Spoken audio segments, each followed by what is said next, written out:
Price is dropped on Soccer's morning show. Soccer Down Here. It's a Wall Pass Wednesday. I think I made it just before 9:06. I think I did. Greetings and salutations, Alex. Hoping that you are well, and great to see everybody. Morning, Coco. First and foremost, getting into yesterday. Yesterday, frankly, is a day that I love to have on this show. Other than the chaos that's associated with it, where we have a lot of different opinions from a lot of you out there, and there's a topic on the table, and then, yes, thank you, OG. But when we have something on the table that irks us, that it is under our collective craw, that we know can be better. Like the MLS All-Star game, even though the suggestion was made, I think I saw it today, it was probably made yesterday, that Wayne Rooney should be involved in the skills competition. That actually would be pretty fun. But when we've got an idea on the floor and fixing the MLS All-Star game turns into creative chaos, those are the kind of days that are fun. And with the guests that traditionally we have here on Wednesdays, Dylan Butler hopefully joining us at 10 o'clock through his high school chaos. Bart Keeler hopefully joining us at 10:30 with his real world chaos. We can talk about soccer for US and expectations and all that kind of stuff, and Tim Ream and 3GB and all of that. But no, yesterday was a fun day, and that's why I like to have those kind of days here on the show where Nick can join in and Jarrett joins in and you guys chime in and we just kind of take a topic and run with it. Which reminds me, I need to take the clip. I think it was about an hour and 23 in, so let me write it down now so I don't forget. Send clip to Jillian about having media members called basically out of the stands on a hot tag. What was yesterday? 321. So I'll send that to Jillian and to Jess, as a matter of fact, considering that we had Jessica Charman mentioned. Could you have, GK Union, you call out Jess goes in, bang. Yes. Yes, the regular minimal importance of the regular season.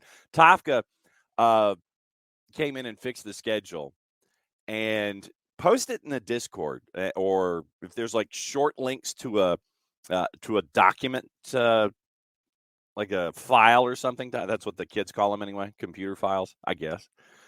Post that, Tafka, because it is. Tafka, I don't know how much thought. In hours. I know you put a lot in. I can't quantify it. You can. Tafka addressed the schedule and got us into the early part of December with a championship game, that kind of stuff. So, morning, Ricky. So, Tafka, if you could, with the massive flowchart, bar graph, choice D, all of the above that you had to sit there and weigh the schedule, including, Leagues Cup and all of those kinds of things. You had it all laid out because I took a peek at it.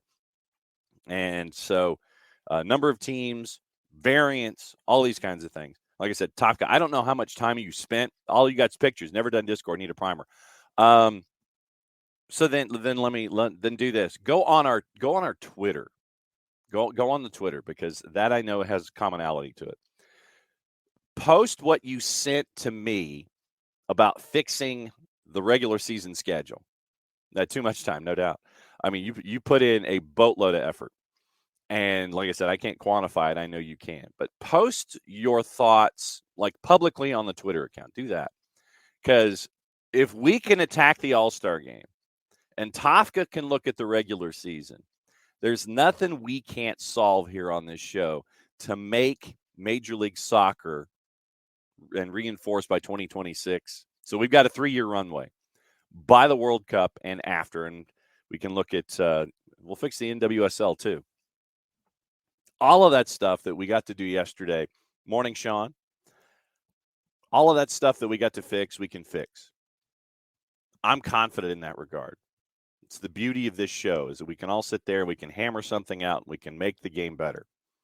So post it to Twitter and post the pictures and everything in your explanations, because I mean it was a lot of work. So Tafka attacked the regular season while we attacked the All-Star game. See, Tafka went after the whole thing where we focused on like a week. And that's why it took 1/52nd of the amount of time it probably took Tafka to do his thing on the regular season that it did for us to do on the All-Star game. So we fixed the All-Star game yesterday.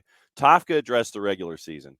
Kefsi, we could go after campaign finance reform. You know, I'm the poli-sci major here, so we could chase after all that stuff. All right. So, new video on the Bird app, according to Michael Valverde. Has Matt Turner educating Arsenal players on Major League Soccer? Straight cringe. Like I said, hopefully Bart Keeler can join us at 10:30. We can talk about Mesut Ozil and that as well. Coco, Gavi being forced back down to an academy deal with Barca with a clause to leave on a free. What do you want to bet that happens? Once again, we talk about Barca. And everybody's like, oh, Barca wants this dude, and Barca wants Jude Bellingham, and Barca wants, yes, Rich. Yes, the Major Soccer League. Oh, man. Yeah, I saw that yesterday and read that copy out loud, and I was like, the Major Soccer League. Yeah. Another morning, Tom. Another reason why you focus on yourself. Major Soccer League. Goodness gracious. I saw that yesterday, and I was like, yep. Was it the BBC? I think it was the BBC yesterday who had the discussion about the Major Soccer League. Well, congratulations on you. Yeah. All right. Yes. So, yeah. So Tafka being the poli-sci major, he's working on campaign finance reform as well. Yeah. Major Soccer League. Way to go, BBC. Allegedly. I think it was them. All right. Opening kickoff brought to us by our friends. Yeah. See, there we go. Changed the league from MLS to MFL. And they would one letter off. They'd probably sit there and have an issue. But do you want to be an MFL? Because then folks would be thinking something else. Yeah, you're one letter off. But Coco, if folks wander over and sit there, man, did you see what's going on in that MFL yesterday? People aren't thinking about Major Football League. They're thinking about something else. That MFL? Yeah, could you imagine folks getting mad? That MFL pissed me off yesterday. My favorite team in the MFL, it just, you're like, ah. Yeah, but the Shield would get mad. Well, that's true. Then they could not complain. But, yeah. All right. So yesterday, it was a picture, and it was a picture that I think spoke, that spoke volumes. And our friends at The Guardian would get into that with all the discussions. But opening kickoff brought to us by our friends at Kickoff Coffee, kickoffcoffeeco.com. Right there. QR code for those of you who are watching on Twitch.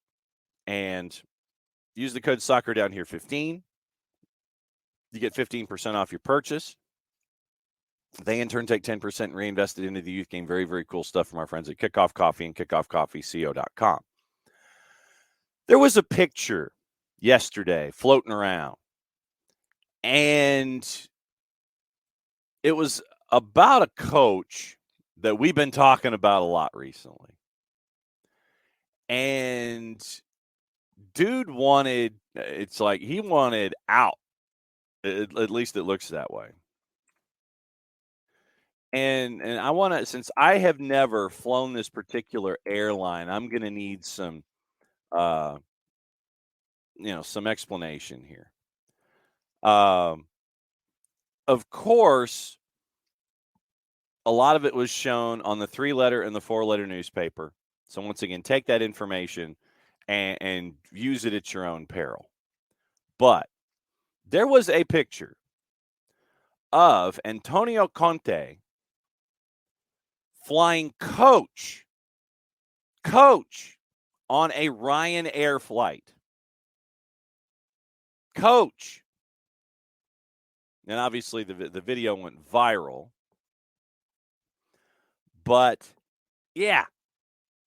And like I said, this is when Jarrett comes on, and if you guys, yes, exactly, Sean, man of the people. All right, so Jarrett's now here, and Jarrett, we're in opening kickoff, and I was discussing the picture/video, depending on the outlet that you went to yesterday, of a particular coach that we have been discussing who is on the hottest of hot seats, kind of created and escalated by his own actions.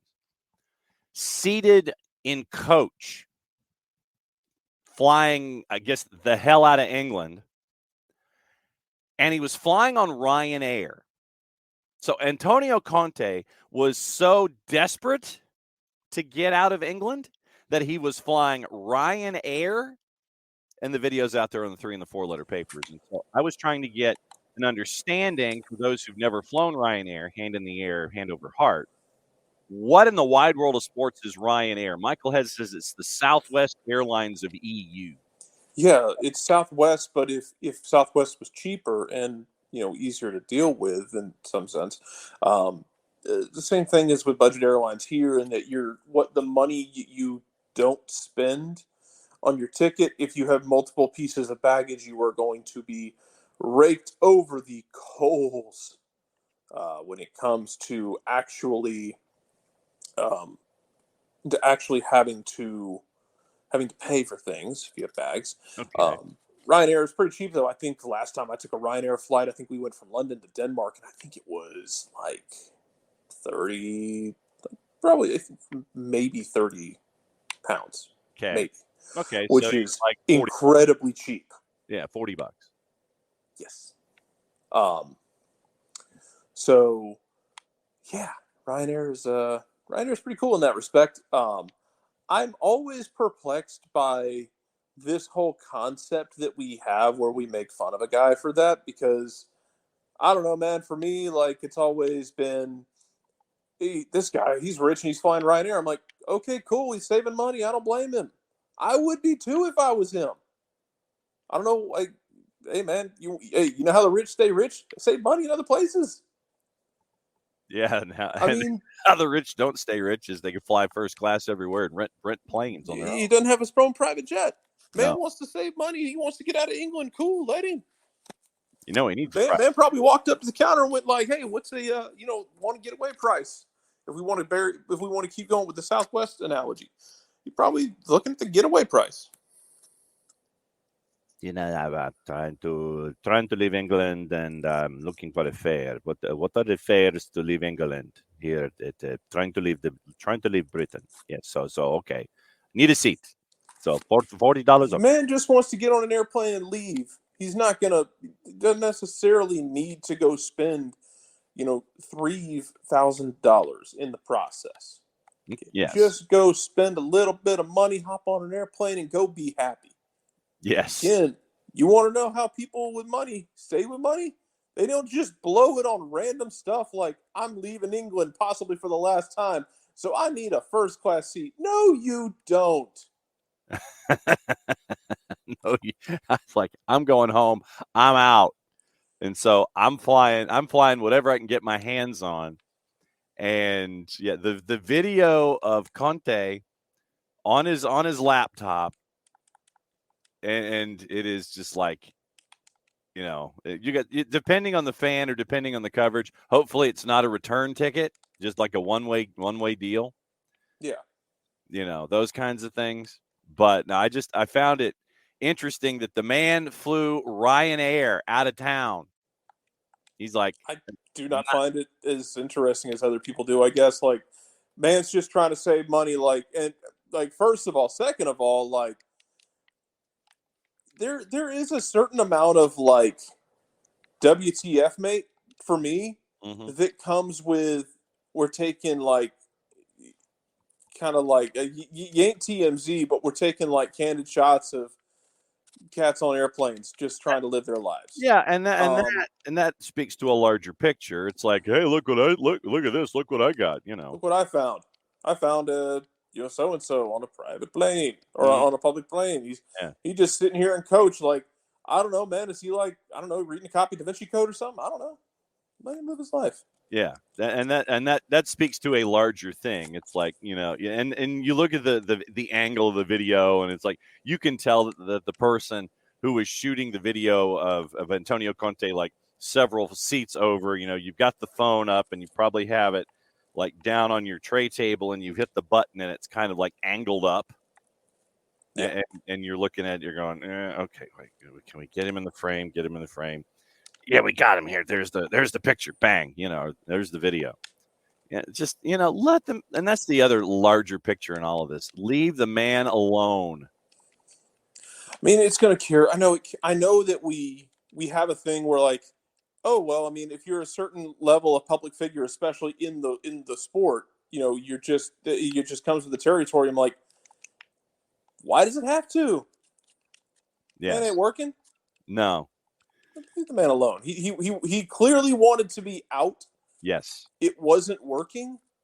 Just leave the man be. If he wasn't bothering you. Sean says Ryanair is so cheap they don't use jetways. They pull the stairs up to the plane. This is correct. So let's see. Oh, and apparently, and everyone's trying to sit there and compare it to either Southwest or Frontier. It's better than Frontier. I've never had problems with Ryanair. I think I've flown like 5 or 6 times. I've never had problems with Ryanair. If other people have, that's understandable and disappointing that they have. But I've never personally had problems with Ryanair, so I don't care. It's you know what though? Better than Spirit. Oof. Yeah, and some folks in the timelines were mentioning Spirit as well. Nah, man. Anything like the plane that William Shatner gets on in the original Nightmare at 30,000 Feet is better than Spirit. Oof. With the gremlin on the wing. You could put a gremlin on the wing, ripping the wing apart the entire time, and it would be better than Spirit. Oof. Wow. And Rich Ransom has posted the BBC Panorama episode on Ryanair in the Twitch pitch. He's got it on. He's got the YouTube link. So for those of you interested, you can go back in the timeline. Click on it after the show because we want you here for the entire time. We don't want you to sit there and look at Ryanair while we're talking about Ryanair and we're talking about Spurs and Conte and all this kind of stuff. So Michael Head. I don't think he needs to save money, Michael. Maybe he does. Like, if he's just flying out of England and just like, I'm not coming back, I don't blame him if his philosophy was, I'm not coming back, so I'm just going to grab a cheap Ryanair flight. I don't need to take a private jet or even fly first class. Depending on where he's going, he might have just decided, I don't care. I blame him so. Michael says, unless Ryanair has changed, they were ordering their new 737s with no window shades and no reclining seats. That's wild. You are paying for convenience of getting to a place in a very reasonable amount of time. You are not paying to be comfortable. Welcome to Ryanair. Yeah. Do you remember the Carol Burnett No Frills Airline? Yes. Skit with Harvey Korman and Tim Conway? Yeah. Yeah, it's kind of like that. Especially at the not so much at the end when she like hands Tim Conway a parachute and tells him this is his stop. Mm-hmm. But yeah, it's kind of in that vein, man. Like, this is the No Frills Airline. Yes. Burns says they don't fly from normal airports. They fly from the equivalent of Peachtree to Cab, so they don't have to pay airport fees. Man, John, we got to get you on a Ryanair jet, which also means we got to get John over to Europe. So that is true. Rich says they don't employ attendants and pilots. They use employment agencies. That's wild. Welcome to Ryanair, John. Yeah, I know. This is an education for me, Ricky. I just need to leave. I'm not coming back. The Cliff Kingsbury method. Yeah, it's fine. Yeah, I mean, if this is just if this is your way, if this floats your boat, then that's cool. Absolutely cool. The larger element was what you brought up is the notion of oh, hey, I'm going to snap a picture of Antonio Conte flying coach on my plane. Rich says Conte doesn't have a connection for a good deal on Alitalia. He probably does, but if man wanted to, if you wanted to get out of town and you wanted to get out of town, you're not going to sit there and it's like, I'm going to wait for Alitalia's flight out of Heathrow. It's like, man, I want out and I want out now. Yeah, like I said, for me, it's like this is the want to get away. Yes. From the old Southwest commercials. Yes. But like, here's your Snickers. It's Ryanair. Yes. This is want to get away pricing. And it appears, according to our friends at The Guardian and our friends at Sky, that the decision could come down today on Antonio Conte. Decision, according to Cabe Solacol and our friends at Sky, set to Wednesday night. Growing sense it'll be difficult for Conte to continue as Tottenham's coach. Not a surprise. Sources close to Conte insist he did not speak out Saturday because he wants Tottenham to sack him. Instead, his comments reflected what he's felt for a long time, and he did not intend to attack the players. So he believes some players are happy to stay in their comfort zone and settle for mediocrity. Damn. Yeah. Shots fired. Yeah, no kidding. And so no matter who is the coach, they settle for mediocrity. Believes the culture at the club is not right, and the club is never going to be better. And that's why he addressed mediocrity. That is so Spursy. Well, and you've got that, with Arsenal bouncing back, Tottenham goes backward. Man, that's a good point in all this is like Arsenal, like becoming a functioning club has to just be putting them in a special hell. Yeah. Pierre-Emile Højbjerg says he wishes Conte had been more open and precise in his communication with the Tottenham squad as he reflected on what was said, which has made his position, according to The Guardian, untenable and set the wheels in motion for his sacking, calling them selfish, questioning their mentality, erratic season, according to The Guardian. Here's the wording from David Heitner at The Guardian: boiling over in spectacular fashion. And they've started to check the market, so it looks like Ryan Mason might step up as caretaker till the end of the year. And you're looking at Ruben Amorim, Vincent Kompany, even though if Burnley is coming back up to the league, and Pep has said that one day he'll be the head coach at Manchester City. If I'm Vincent Kompany, I ain't leaving Burnley. No offense. He's figured out what to do with Burnley and their budget, and and the Pep gig is kind of waiting there. I'm waiting. I'm lying in wait for Pep to go and be hanging out in New York City and being the new head coach at NYCFC or the sporting director there. And then Vincent Kompany goes to Manchester City. You're looking at Pochettino, Tuchel, Luis Enrique, De Zerbi, Amorim, and that's what you're staring at right now. Yeah. And Højbjerg said, as he prepared for the Denmark qualifiers against Finland and Kazakhstan, I understand if you want to be successful as a team, you need 11 men who are committed to a project and a culture. But I think he has to elaborate on how he feels before you as a player can start measuring and weighing. Asked if Conte was right to launch his tirade, Højbjerg said, fortunately, I'm not the one to judge it. If that's how he sees it, then you have to be a little more precise in order for you as a player to take it to heart. But it's clear that you work with each other every day. You want the best for each other. You want to be successful together. And sometimes the waves go high in football. Okay, I want to address this question for Coco. Okay. So, question. John. Oh, that one. Yeah. Yeah. I just need to know. Yeah. So, Coco, full disclosure, for those of you who don't know, I am an Angels fan. And for me, it goes back to the California Angels. See, John's originally from California. This isn't like this is a thing. Like John's originally from California. Yes. So we're clear. I was born in a suburb of Los Angeles and was raised, I as much as I would go to Braves games here, I would spend my summers with my dad in Southern California. So I was raised Kings, Clippers, Chargers, because there wasn't a team in LA at the time in my formative years, and the Angels. Yeah, Ricky, you were not going to spare me the trauma. Come on. Everybody was waiting for this. So Coco asked, it is okay. It is absolutely okay. Because John complains to me about this all the time. Absolutely. About ownership. Absolutely, I do. So Coco asks how I felt last night seeing Trout and Ohtani both finally playing in a meaningful playoff game. See, I'm waiting for the rim shot that was attached to that.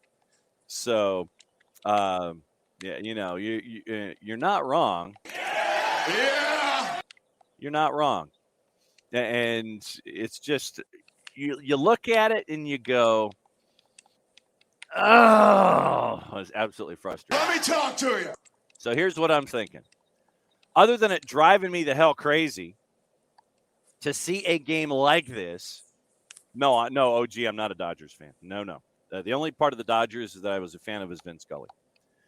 But having – we don't do that here. No, we don't. But this is not a Dodgers adjacent show in any capacity. No. You would have been nice about it. Come on, Ricky.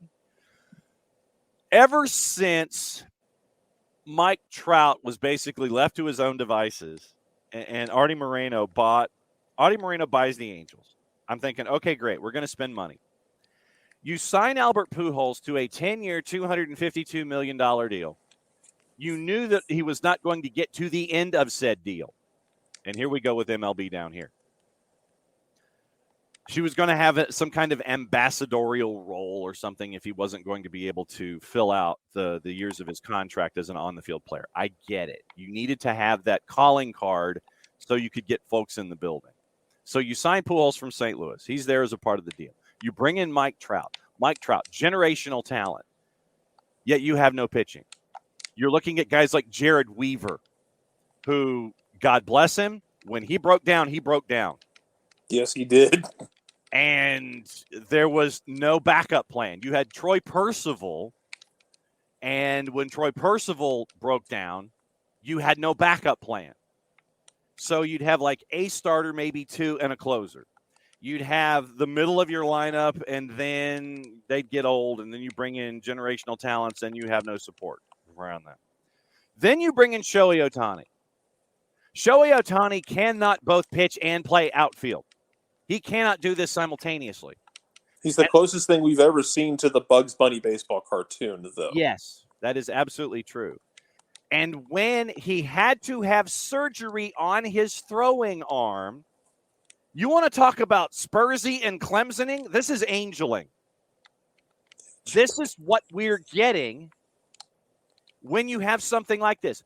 Angels fans cannot have nice things. You're somehow still. I want to know the payment plan y'all put with God, because the Angels are still paying off from winning the 2002 World Series.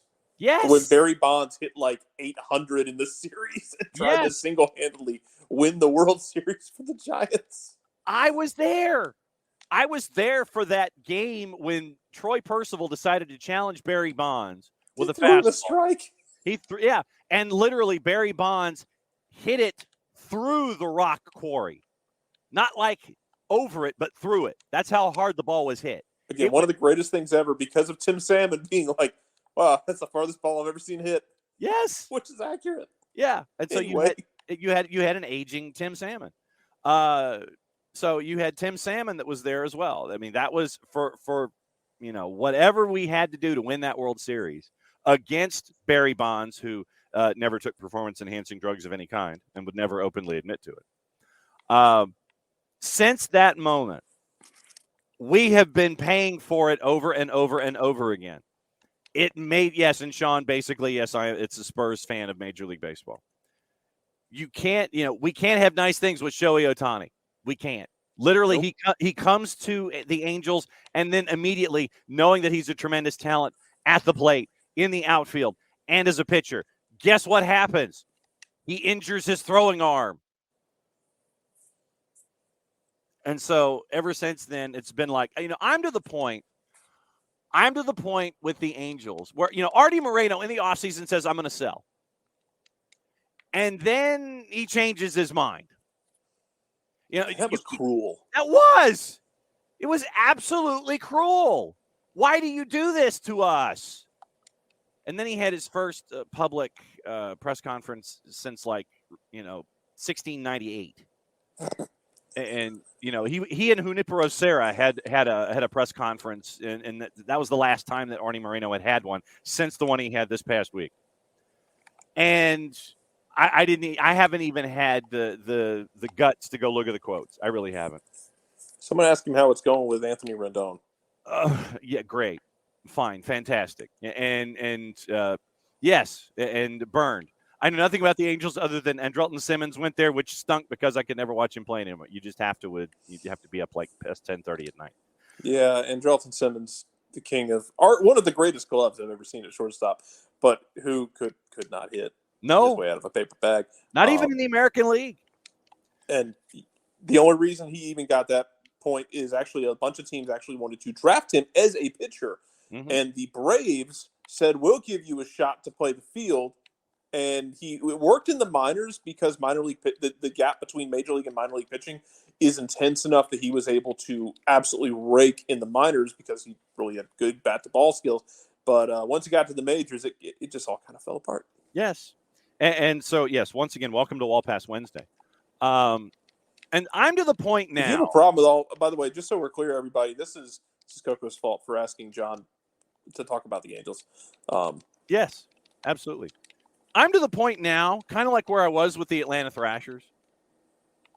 I wanted the Thrashers to have a good home because I was so tired of Atlanta Spirit, and Atlanta Spirit down here would be its own entire show. Oh, that's an entire mini show. It's a mini series. Yeah, that's a whole entire different animal. That's another topic that would send Wall Pass Wednesday in directions that we would never have anticipated. And obviously, with the discussions about a new team in the National Hockey League coming to Atlanta, possibly living in Alpharetta, probably we could have Atlanta Spirit down here on the network at some point. But anyway, I'm to the same point with Mike Trout and Shohei Ohtani that I am with the Atlanta Thrashers at the time that Thomson Reuters was ready to move them to Winnipeg. I want Mike Trout and Shohei Ohtani to have a good home. And by that, I mean have a supporting cast. If you're going to have these generational talents, surround them with folks where you could, beat Seattle and win a division. Just that. Win a division. Get into a postseason. Time for a daily. I've never seen John so animated. Time for a daily Angels segment. You want to hit the explicit button, Sean? You want a daily Angels segment? The warnings when this is posted. Man, I promise y'all don't. I promise you. The warnings of the explicit banner will be posted if this show was to have a daily Angels segment and flipped. I mean, literally every single day, daily Angels segment, you would see the explicit banner on Spreaker for the app. This would happen every blinking day. Every blinking day. And, Rich is claiming that Mike Trout won't leave the West Coast because, he would scare to the East Coast media. So the only place honestly, and Rich, you're welcome for this, because if I really wanted to, ruin your day, I'd sit here and talk about how Mike Trout's from Philly. He should go home. Because that feels like it would be not a bad decision for Michael. Oh, could you imagine Bryce Harper and Mike Trout in the middle of that line? They already have Trey Turner, who's going to hit 600 against the Braves. It's fine. It's fine. Philadelphia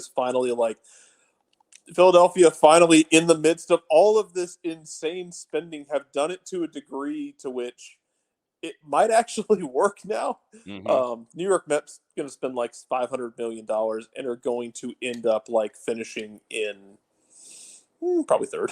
Yeah, no kidding. Because for some reason they still won't be able to beat the Braves, even though the Braves are going to roll out Orlando Arcia at shortstop. Yes. So there's that. You've got all of that stuff that's happening. But yes, there are a few triggers on this show for me. And if you want to talk about the Los Angeles Kings, if they were to fold out of the Stanley Cup playoffs early, considering what they've done, what Rob Blake has done to remake their roster with all the youth that came up from Ontario, that's a touchstone. If you could, Ricky, if you could surround Shohei Ohtani with talent here in Atlanta, that'd be fantastic. You guys would be great. And Shohei Ohtani coming in and playing left field for Atlanta. Mm-hmm. Jesus. Exactly. Your outfield is, MH2, Acuna, and Shohei Ohtani. Yeah. Every fifth day, we just roll out somebody else to play left field for a bit. Yeah. And while Shohei pitches, Shohei's pitching today. Why? Because Spencer Strider pitched yesterday. It's fine. Yes. Yeah, it's fine. David, absolutely true. The Angels' official team slogan, making the Oakland A's look competent since 1967. Yeah, absolutely true. The Vegas A's. We'll get into that. Okay, Rich, I need to know why the Eagles fans are booing Mike Trout. Aside from just Eagles reasons.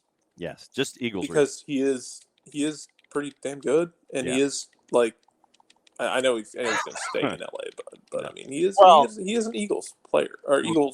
Not I think he's an Eagles fan, but he's actually from Philadelphia. Yeah. Coco wants to know how I'd feel about a Shohei for Grissom trade. Well, if they traded Grissom for Shohei Ohtani, then once again Grissom goes to the Angels, and once again he gets no support other than having Trout there. So then there's no pitching, and you'd have hitting in the middle of your order. So once again, making the A's look competent since 1967. That's your opening kickoff.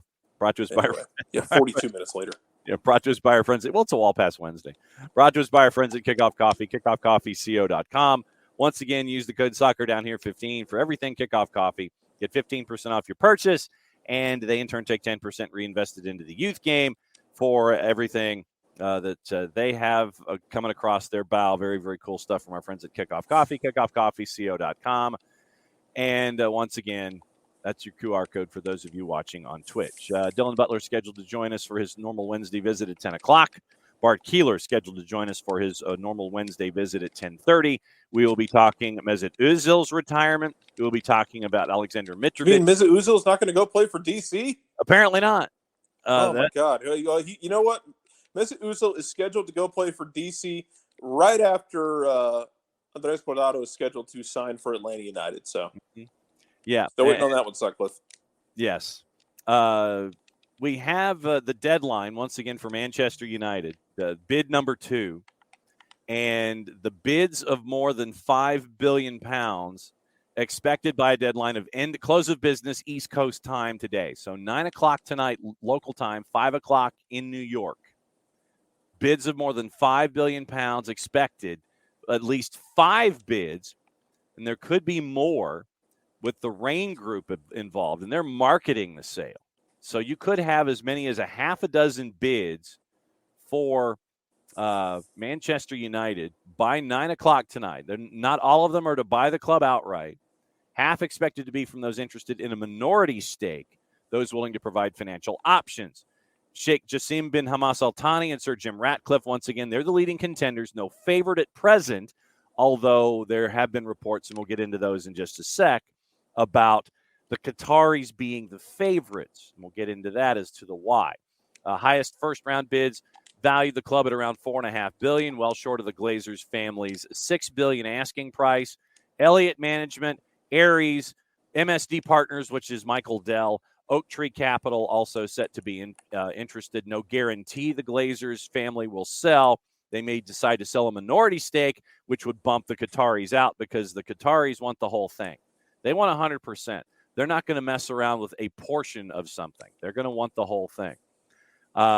You're looking at that selling of the minority stake to pay down debt and invest for growth. If you're a Manchester United fan, I know you're sitting there and you're going, I'll believe it when I see it. I'm not going to hold my breath about the development because apparently, and pictures have come out, Old Trafford needs a lot of work in infrastructure and things like that. So, are we talking like Wrigley Field kind of needs work kind of thing, or what are we doing here? The pictures, they look kind of run down in spots. Interesting. So Ratcliffe and his the Ineos group, once again, they were looking at possibly partnering with folks.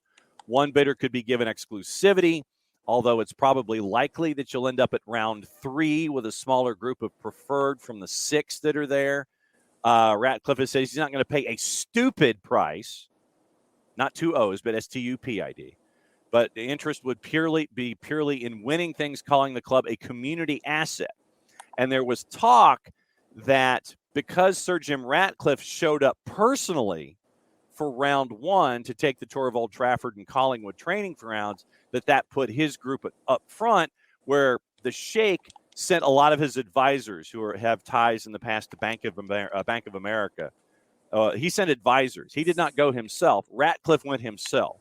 And so the PR of that, some folks are saying, that put Ratcliffe at the front of the line. Qatari bidders determined not to pay over the odds for the club, and apparently that has now softened in a couple of days. 10 hours of talks with the Qataris. It was only about 4 with the Ratcliffe group, and any bid of more than $3.75 billion would break the world record fee for the sports club when the Broncos were sold last summer. So you've got those numbers in the Telegraph. The Sheikh is offering a debt-free bid for Manchester United. Debt-free bid. And they're very confident about it. Crisis in debt markets in the wake of the Swiss banking crisis. We have to pay attention to that, too, because Credit Suisse picked up UBS the other day. I think that was the order. One picked up the other. Only adding to the appeal of the only bidder not reliant on financing. And that's where Sir Jim Ratcliffe comes into play. He was looking to finance a portion of his bid. You're looking at those two. You're looking at Rain, the merchant bank running the process. It is only the Qataris known to be able to do a deal without Wall Street lending some sort, and they believe they're on strong footing. Goldman Sachs, JP Morgan Chase, understood to be helping bankroll Ratcliffe's offer with bonds and loans beyond the value of United's existing gross debt. Thank you, Michael. UBS acquired Credit Suisse. I couldn't remember the order. Of existing gross debt of £680 million. Rescue of Credit Suisse by UBS and an associated write-off of $17 billion in loans means investment banks are wary about exposing themselves to losses. Barclays has shelved 2 loans for Ratcliffe's Ineos Enterprises, according to Bloomberg. Sources close to the billionaire were dismissive of the prospect market conditions that could in any way hamper the bid. Ratcliffe did acknowledge this week he won't be sucked into paying the stupid price. Refusing to discuss the financial details of the bid, he told the Wall Street Journal, quote, "How do you decide the price of a painting? How do you decide the price of a house? It's not related to how much it costs to build or how much it costs to paint. What you don't want to do is pay stupid prices for things because then you regret it subsequently." And sources close to the Qataris have told the Telegraph that Sheikh Jassim, who's the chairman of the Qatar Islamic Bank, so basically, dude's in charge of the bank that he would be working with for any kind of finance or any kind of financial outlay. They're confident the bid is the outstanding offer on the table and would be the most beneficial to the club. Sheikh Jassim's prepared to invest huge funds in a new stadium, training ground, in addition to heavy backing for the men's and women's team, and academy that could mean a total commitment of around £7 billion. One source said the capital investment plans will be on top of what is paid for the club. Second bid will be informed by the productive discussions they had. Once again, Sheikh Jassim did not attend in person. President of the newly created 9-2 Foundation, which would run the club. In addition to Fadi Bakos, advisor to the Sheikh, Sam Powers, global head of Bank of America, who's advising the bid, Yasir Shah, managing director at Bank of America, and lawyers from the firm McFarland's. So, once again, you're looking at the other issue is separating QIA, the Qatari Investment Authority, the nation's sovereign wealth fund, from QSI that owns PSG. You ask the Qataris, QIA and QSI, they're separate. Everybody outside Qatar is saying, well, no, it's not. They're going to have to prove that the Qatar Investment Authority, which is what would be chasing after Manchester United, is separate from QSI, which owns PSG. I mean, we've come into this before, Jarrett, where you have Red Bull Salzburg, you have Red Bull Leipzig, and everybody is just like, well, how are they going to go up against each other in competitions in Europe? That was taken care of. Everybody has been given the assurances that no, even though there have been, I believe, more than a dozen player transfers between the two clubs, that they're operating separately, they're not operating together, and they can play each other in international competitions so that you're getting the same kind of thing possibly, if the Qataris were to buy Manchester United, could you see the same thing with Manchester United and PSG, and especially if they were to play each other in European competition? So you would be getting it on a larger, more informative scale. It's very annoying that you would be coming into this and that we're still having to have these conversations. We shouldn't be doing this still, but here we are. Mm-hmm. Whatever. I guess I'm the fool for thinking we're past this.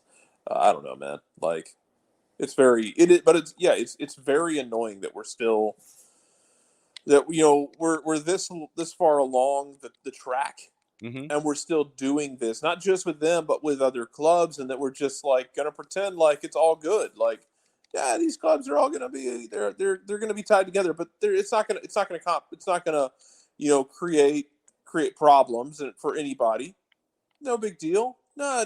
You're overreacting if you think so. Yeah.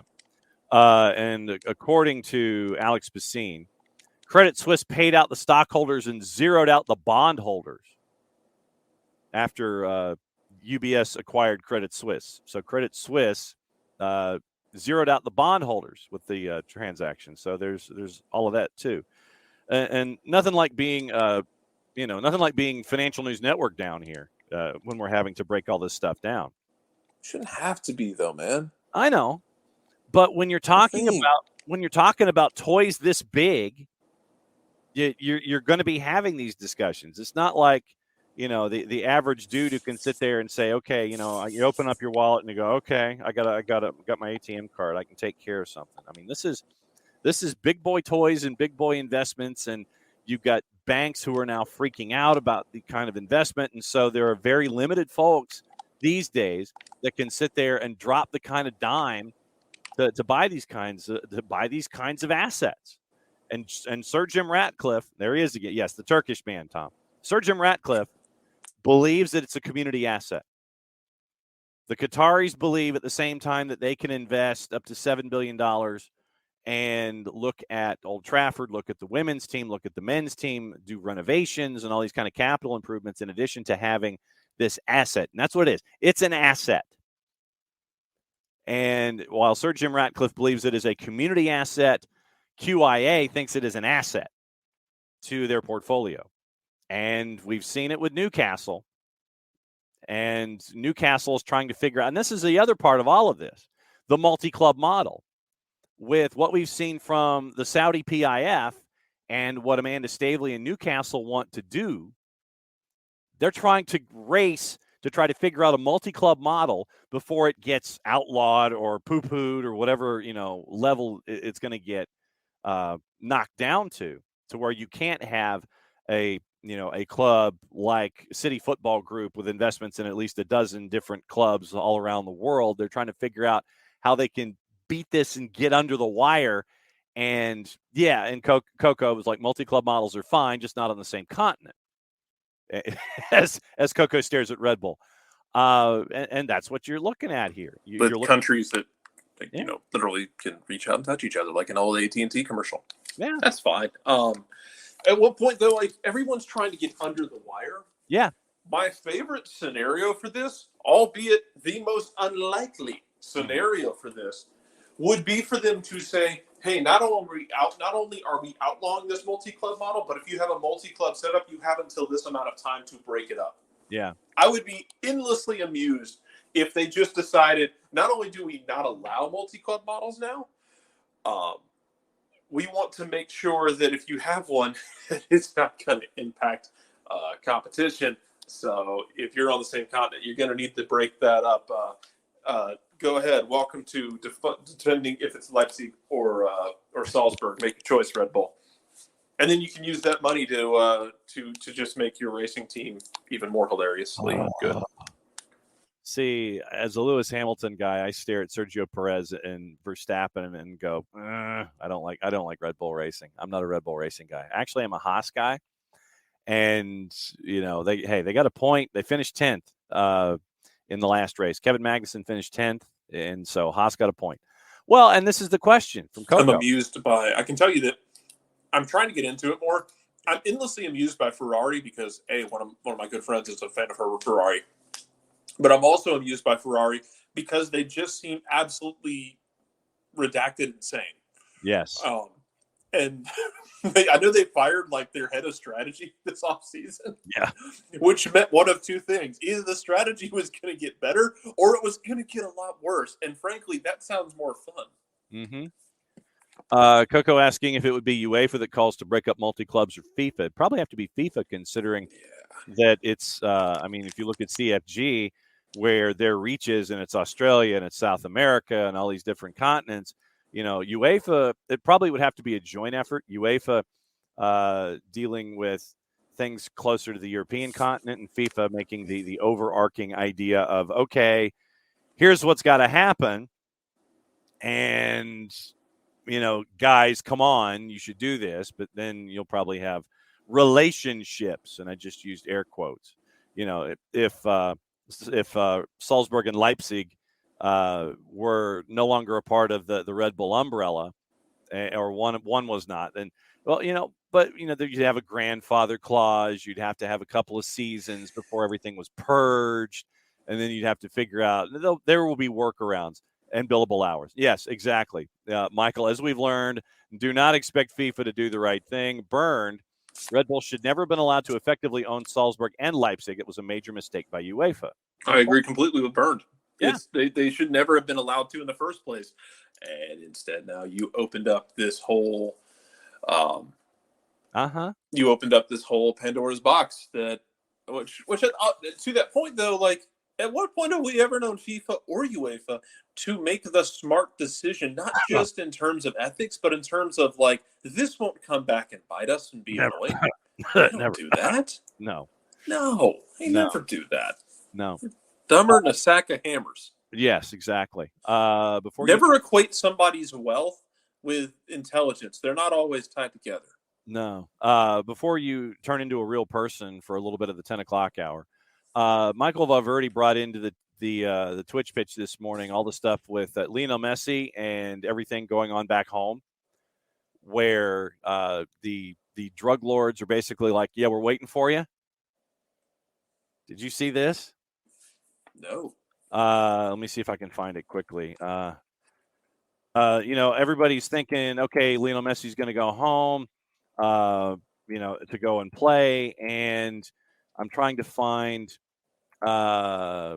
Yes. Okay. So from our friends at The Athletic, from Sebastian Fest, early March, gunshots rang out in Rosario.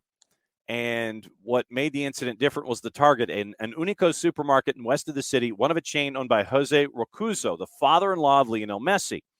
And just to underline that this was no random attack, there was a note left along with the 14 bullet holes in the shop front. Quote, Messi, we are waiting for you. Period. Close quote. Born in Rosario, grew up there, long maintained he wanted to finish his career playing at Newell's, along with Rosario Central. But the message has surely made the hope a mere pipe dream. Investigations into the attack on Rocuso's store, in which nobody was harmed. One hypothesis is it was perpetrated by a gang of drug traffickers. The other points to corrupt police. In the event that the threat is proven to be from one of the city's narco gangs, what do they intend to do? The strongest hypothesis is that they're seeking attention first and foremost and to frighten. Targeting Messi tells the world how powerful they are in Rosario, that nobody is beyond their reach. It is the consequences of the threat as much as the threat itself that are significant. So what I'm going to do, for those of you who are subscribers to The Athletic, I'm posting the article, the link to the article, in the Twitch pitch. So you can keep an eye on that. But yeah, it was some scary stuff at the beginning of the month involving Lionel Messi and stuff back home. Very, very scary stuff. So posted that for the requested reading for the day. And you have trafficking has increased in number and power. So have the gangs. Rosario's murder rate 5 times the national average, and the killings have become increasingly brutal and seemingly random. I think, was it? Let me check. I think it was Carlos Ruiz. Something similar happened to. Not Carlos Ruiz, the soccer player, but Chooks, right, the catcher for the Phillies back in the day. Right. I want to say he was from Venezuela. Mm-hmm.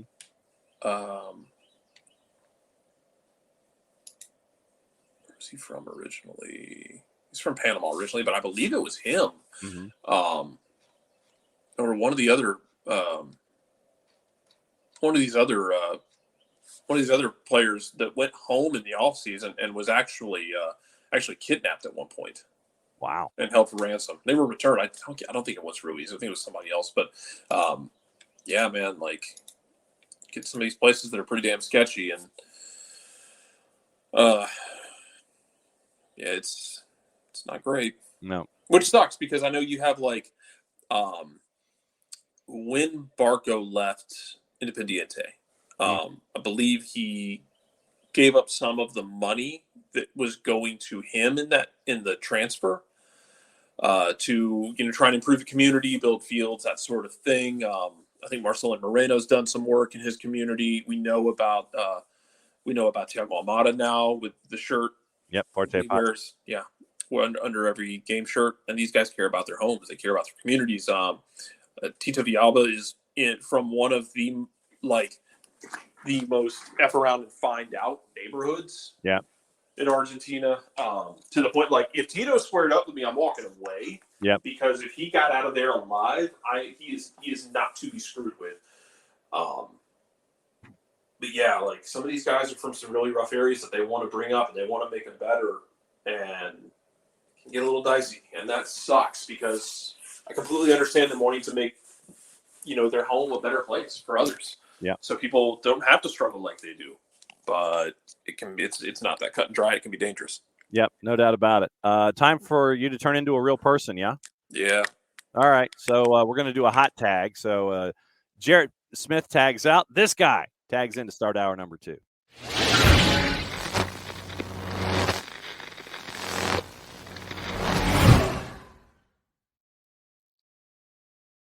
Beat 2, 3, 4. Dylan Butler, MLSsoccer.com.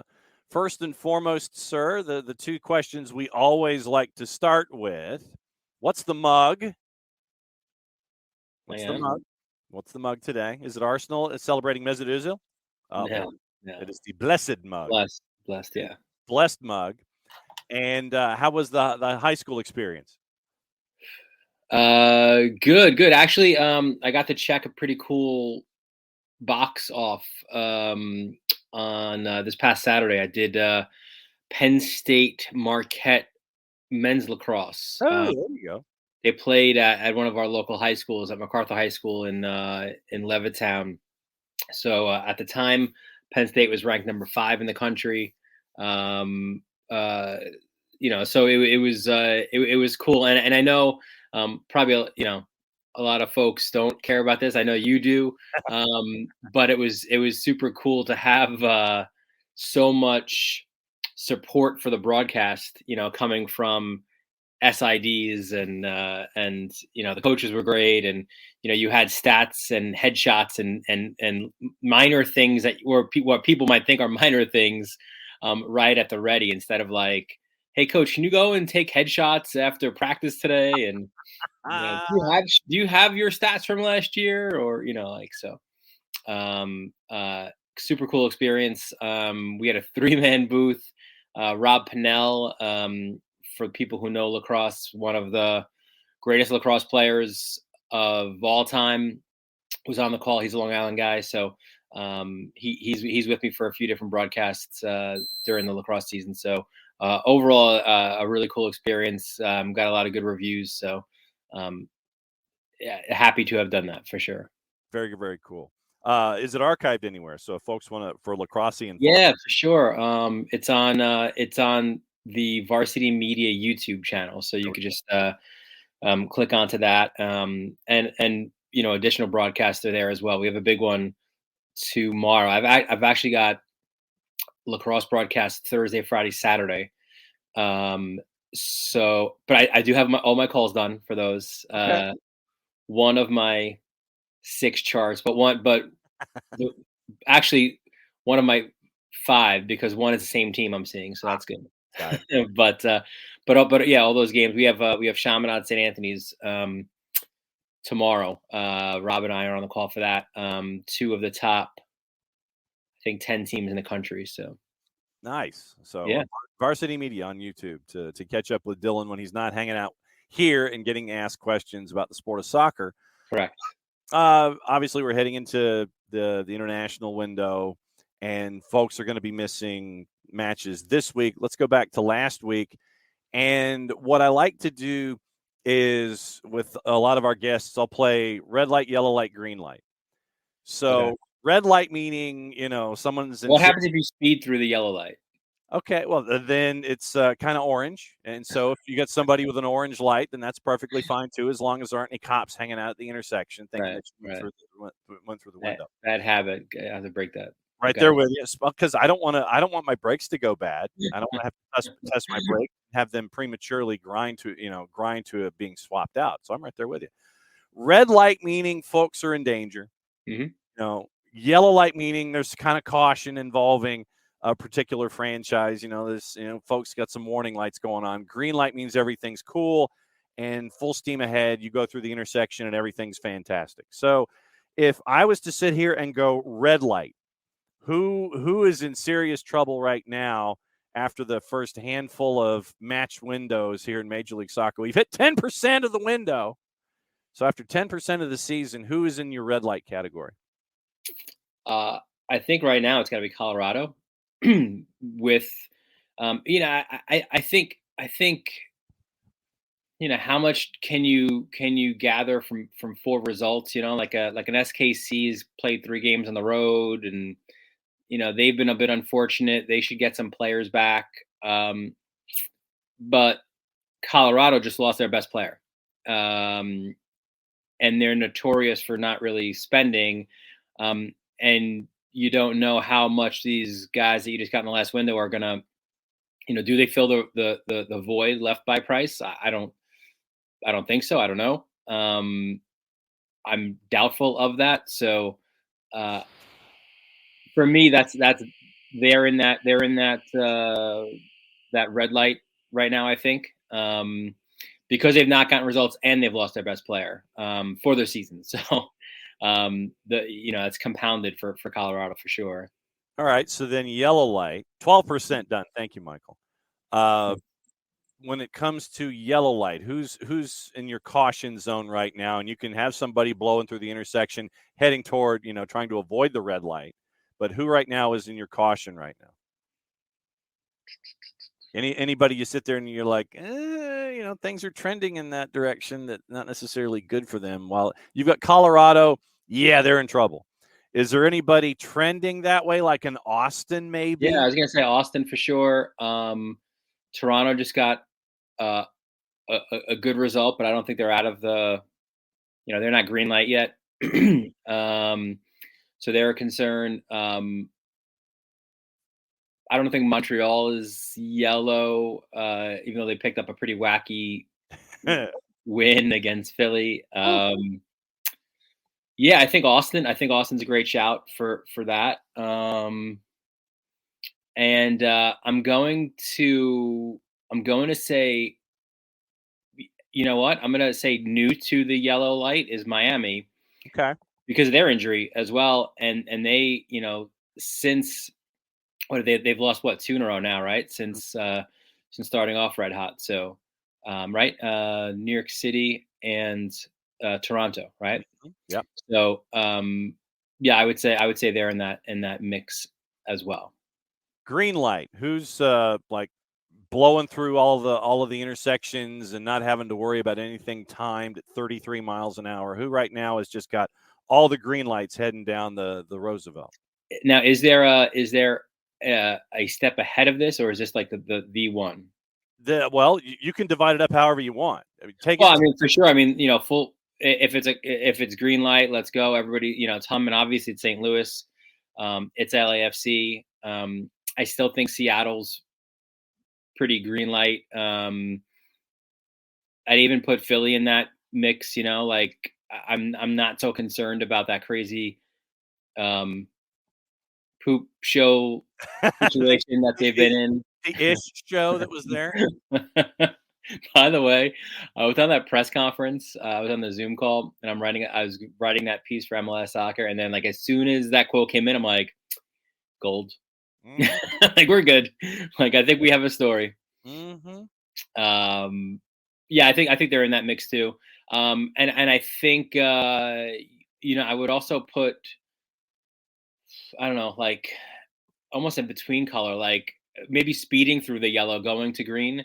I think an NYCFC is getting there, right? I mean, they're still finding themselves. Reportedly, they're getting Richie Ledesma as well on loan from PSV. So a team that didn't look anything like itself to start the season. It's taking a little bit of time, but obviously the window's still open. So I think they're with Sands back and with Santi back. I think they're starting to look more like a dangerous NYCFC team. Where would you have Atlanta United? Yeah, you know what? They're I want to see the folks are probably going to hate me for this. I want to see a little bit. I want to see a little bit more. They're also speeding through the yellow. Okay. But I'm not 100% sold just yet to say that they're green. However, Almada is like he's got like the NASCAR helmet on, and like he's like there's not a speed limit on the road that he's driving. Like it's the Autobahn. Like it's amazing what he's done, and I feel. I was thinking about this before jumping on. I'm like, it's got to, and you guys have probably talked about it ad nauseum, but like, you go back and like, Miggy was like amazing, right? Like right off the bat, Miggy and Joseph, like what an incredible combination. And obviously they lead Atlanta to the greatest of heights. And since then, like you give Atlanta credit for obviously the willingness to spend and go out and try to get these guys. But there's been big swings. Like I'm dating myself here, but like Dave Winfield-esque swings for the fences, right? Remember how he had such a huge, wild swing and misses, right? And on paper, they look great with Barco, with PT. But now it's like, it feels like you're back to that home run of Almada, and to kind of again make that Almiron connection, likely now going to, he's likely going to break that transfer record that Miggy set when he went to Newcastle. So I know, and you brought in Yorgos Giacomakis from Celtic to be that force up top as well. Yeah. And so once again, you're taking big swings. Player wanted to come to Major League Soccer with Giacomakis. He didn't want to go play in the J League. Specifically, wanted to test himself in Major League Soccer. And so you get those unicorns that come through Major League Soccer, regardless of where they are. But since we're talking about Atlanta, Miguel Almiron, unicorn. Thiago Almada coming back from the World Cup. Confidence level off the charts, unicorn. And it seems like that when you stare at Thiago Almada, and folks are staring, and and they're staring in a polite way. It's like they're not like kind of looking and then they look away when you sit there and you kind of feel like you're getting stared at. The folks are sitting there and they're doing the full stare, and Thiago's just kind of like, yeah, okay, it's cool, you can stare. I know what's going on. But well, it's and listen, I think and they've gotten there's been plenty of knives thrown at Atlanta for the misses that they've made. But again, I think I'm always of the opinion, like, go for it, right? Mm-hmm. Like if it doesn't, like I don't know if did you watch? I'm a big fan of the movie Tin Cup. Yes. And remember he kept going for the green and he kept missing it, right? And he's like, another one. He's like, we only have one ball left. You can't get it wet. Like Romeo's like, it's the last ball, Holmes. I love that movie. Yeah. So and there's nothing. There's nothing for it. wrong. Like they like I'd rather a team try to spend big money and try to get young talent, and maybe you miss occasionally, but at least you're trying, right? I hate the organizations that are like, we don't want to spend the money, or we can't,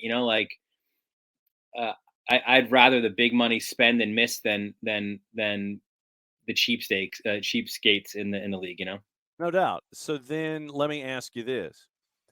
If Atlanta United is Roy McAvoy, I think they're better. I mean, they've been the Roy McAvoy story. Obviously, is like there's not a lot of success, other than that one fleeting moment when he knocks it on and he gets the incredible shot, right? But like Atlanta's obviously won, championships, Right. so it's Yeah. not quite a Roy McAvoy, but True, but they'll remember you're 12.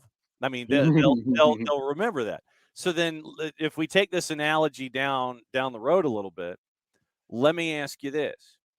So, in the context of the conversation, we've got Roy McAvoy in Atlanta United, even though it's a little different, where he just keeps going for it and going for it and going for it. But they'll remember you're 12. Who in Major League Soccer is David Sims? Who is the Don Johnson character that play it safe and just plays it safe, does their thing, and ends up winning in the end?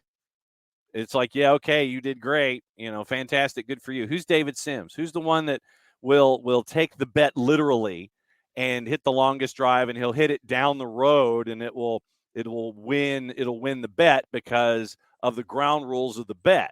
Who's David Sims in Major League Soccer then? That's a good question. Who plays it safe and is still successful? It depends on the definition of successful, right? I think I think the Red Bulls don't spend money, right? I mean, they've just spent a little bit, at least on Dante, but they've traditionally not spent the money, and they make the playoffs every year. Like if that's your level of success, they don't win the playoffs, but that's another story. They've won Supporter Shields though, with not spending a lot. So maybe Red Bulls, I guess, right? Maybe they play it safe a little bit in that sense. I don't know. The Revs come to mind as well. They win a Supporter Shield without spending a lot of money, but they do have Heel and Bo, and they had Buxa as well. So Columbus spent money on Cucho. I think the teams that win at least spends. It seems like they spend some money. No, like yeah, I feel like it's like Colorado maybe is that again that definition, because they finished top of the West a couple years ago. So if that's your definition of success, but again they got bounced out of the playoffs, I think, at first asking that year. So maybe Red Bulls come to mind. I think in that like Real Salt Lake is another team that really doesn't spend, or they play it safe in that sense. Yeah, I think those are the ones. Yeah. Okay. You mentioned St. Louis, so let me get into St. Louis here, and we'll get into some of your red lights and VAR with Montreal and Philly. Dylan Butler, MLSsoccer.com, OSDB Sports, hanging out with us on Wednesdays with Dylan when Dylan is not hip deep in trying to get his boards ready for lacrosse and sports across the board at Varsity Media. Yeah. St. Louis out of the blocks at 4-0. The analogy that I have used with St. Louis, they're like the kid that gets called up from AAA who is hitting like, 360. He comes up to the majors. First tour through the majors, they don't have book on him. And so first tour through, he's hitting 325. Everybody's thinking rookie of the year. He's doing great, making great catches, at his position. I want to wait to see St. Louis's second tour or get past the quarter pole, give them another handful of matches, get into the summer and see how St. Louis City SC responds. I feel like that's in caps. You always have to say it in caps. So I'm looking at St. Louis and I'm going, great what you've done so far. I want to see what goes on in the summer. I want to see what goes on second time through the league, second half of the season, specifically in the Western Conference when opponents start to get book on you and see how Red Bullsian you are with Bradley Carnell and Lutz Pfannenstiel. I did not think that I would have, Strauss and Lewin being compared to Vela and Rossi with engagement over the first handful of matches. But your takeaways, and also when you have defensive errors of biblical proportions, and Jared Strauss calling to Kip Keller, and you have that kind of a moment too. So, what have been your thoughts as we go through the first 4 matches about St. Louis City SC? Yeah, I mean, I think what you're saying is 100% fair, and I think everyone is romanticizing, the unknown rookie, like you're saying, kind of coming up from AAA and hitting doubles, and just ripping through the league a little bit. However, the fact that they've accumulated so many points early on, I think they set themselves up all right. Like if they, I feel as confident as maybe you can in MLS, that unless there's some, horrible streak the other way around, like I think you can almost pencil them in right now for a playoff spot, right? I mean, they got maximum points from 4 matches. What's going to be the number this year to get you in, right? 42, 3, something along those lines, right? Especially with the added teams. So I think the play-in round at 8-9. Right. Yeah. So, like the fact that they come out of the gate and do what they've done, if they have a 2-game losing streak, or if they don't if they don't win in 4, but they get like 2 points out of those, like they're still pretty good. So I'm not buying the stock of them being the greatest team ever, but they're certainly off to the best start ever. And I think you got to respect that. It's not been a cupcake schedule for them, right? They've had to go to tough venues and win. They've had to battle back from behind. But they've scored goals, right? And they got their first clean sheet this week. They're feeling confident. They do have some good tests coming up, right? They've got, I think, they're going to Seattle. I forgot who they have this week. I have to look that up. But I think Seattle's on the horizon, and that'd be a great litmus test for them right there, right? So, I'm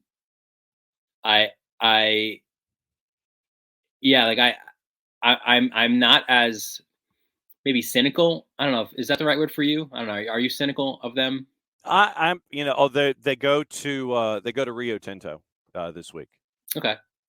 So, and that's a traditionally very tough place to play. Yep. I mean, like I said, it's great that you jumped off to the start that you did, but I'm waiting for the summer in St. Louis, especially with this style of play.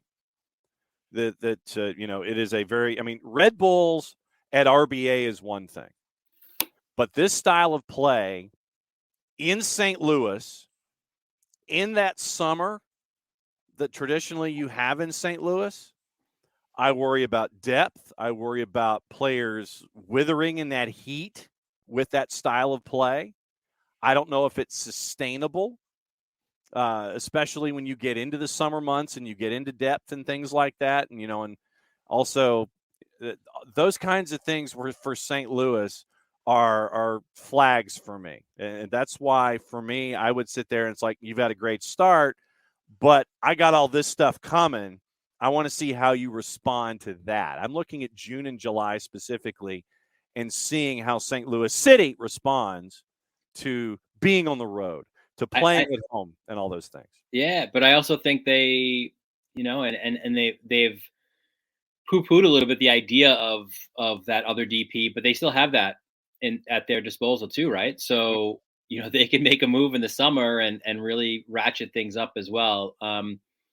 No, I hear you with that, right? Like it's hard to go 100 miles an hour in 100-degree heat, right? So we'll see how that works for them. But I'm more on the glass half full on them. But I'm not saying it's a glass of champagne just yet, right? Like I'm not celebrating anything for them to this point. Great start. Kudos to you guys. I will raise my mug for you, but yeah, but I'm more optimistic at this point, I think, than you are. Yeah, and I know that a lot of folks are, especially in St. Louis, are hoping that that Budweiser just isn't hanging out on the street and it's not in a cooler come June and July. You mentioned Austin, and you've got teams coming out of CONCACAF Champions League, and I know that Derek Etienne Jr. has said after the match this past weekend with Portland that a lot of folks kind of were looking at Haitian football and poo-pooing it. And Violette comes in, gets the result against Austin FC in the DR at Estadio Cibao. Then they hang on with everything that they had to go through. You got the teams that have exited CONCACAF Champions League. They haven't responded well so far coming out of that funk. How much concern do you have with even the teams that won too, though, right? Like they haven't. I think we saw teams emerge from midweek Champions League, and I don't think any of them won, right? Yeah. Like even LAFC, I thought it was a good point for them on the road at Seattle, but they also didn't win. So Right. I think everybody who played midweek Champions League did not get a win this week, and it speaks to everything that you either love or hate about the CCL, right? The travel and the dodgy pitches and the dogs running on the pitch and the officiating. But you're right. Like, so how long is that? How long does that hangover last, right? Like how long? Orlando was so close and they were so frustrated, but they also didn't have a great result on the weekend. So like, does that carry over to the next weekend of matches? Same is true of Austin. So, those are the two that I'm looking at mostly. Obviously, a higher level of concern right now for Austin than Orlando, but yeah. But yeah, look, even like you said, Philly goes up to Montreal and they don't get the result that they hope for, even though for a while it looked like they would. All right, so let's talk Philly. Since you mentioned Philly, we'll go there. And Victor Wanyama, hero for CF Montreal, soon to be Impact, probably, hopefully, maybe never at this point. But yeah, Victor Wanyama goes and reminds the fourth, hey, go check VAR, and you find out that Victor Wanyama was right, but it leads to the larger issues that were associated with things. It's like VAR saw one thing. Victor Wanyama was like, yo, dog, hang out for a second. Go take another look because of this. Yeah, our bench has this. Yeah, our bench has this. So what does this say, I guess, A, about VAR, and then B, about player influence in situations like that? I don't know what happened with that first review because we're told that the review happens because you're looking at all these different angles, right? Like, I don't know why something was broken on that first look. Like, it shouldn't have had to go to a second look. That said, ultimately you got the correct decision. Yeah. Right. I mean, that's what we want video review for, right? Like, there could be frustration over how long it takes, and sometimes you're not knowing what they're looking at, and it's so much easier to ish VAR, right? Yeah. But in this situation, it actually worked. Now, granted, it went to some record level of reviews, which it shouldn't have. But ultimately, yes, the player, was on. Wagner kept the play onside. It's a good goal, and that's what it should have been. And I think it would have been so much worse had they not gone to that second review, right? And imagine that situation, right? Like, you do a screenshot of something that Montreal kind of leaks out, and you could see Wagner there, and VAR didn't pick it up.